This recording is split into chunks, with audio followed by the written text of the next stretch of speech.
De revoir un reportage de notre rédaction. Il est daté du 13 juillet 2016. Rémi Villa, que vous connaissez très certainement, c'est un ancien champion de planche à voile. Il apporte un témoignage édifiant sur les dangers des ondes. Frappé par un cancer de l'oreille interne, les spécialistes qui l'ont suivi confirment que sa maladie est liée aux ondes du portable. Regardez le reportage. Ces images datent de 1995, c'est Rémi Villa, un nom que vous connaissez. Il a porté haut les couleurs de notre pays, un véliplanchiste, 4 fois champion du monde, 20 fois champion de la Martinique.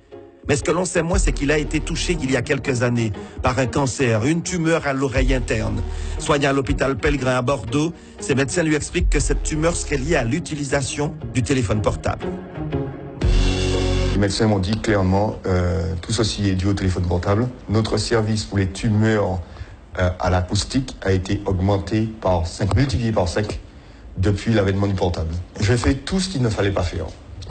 Dormir avec un téléphone à côté de ma tête, à 30 cm de ma tête. Chose à ne jamais faire. Donc il faut éteindre impérativement son téléphone portable quand on est dans une chambre ou le laisser à l'extérieur. Deuxième chose, je téléphonais tout le temps en voiture parce que j'étais agent de fabrique. Donc le seul moment où je pouvais téléphoner, c'était en voiture. Donc j'avais un kit manuel, certes, mais toutes les ondes étaient dans la voiture. Et à Bordeaux, les spécialistes lui ont expliqué comment les ondes magnétiques du portable agissaient sur l'oreille interne. Vous avez dû plus contraster par vous-même que quand vous téléphonez longtemps, votre oreille chauffe. Et bien ça, qu'est-ce que ça fait? Ça simplement cuit votre oreille. Et donc l'oreille interne est extrêmement fragile. Et donc, parce que c'est tout petit organisme, etc.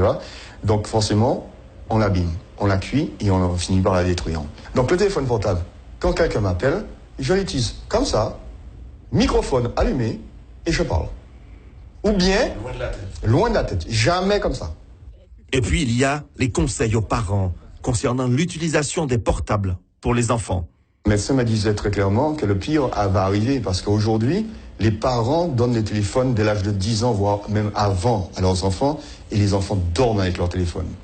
Alors ça, le cerveau n'est pas encore construit, etc. Donc il est encore plus sensible et les dégâts seront plus importants encore.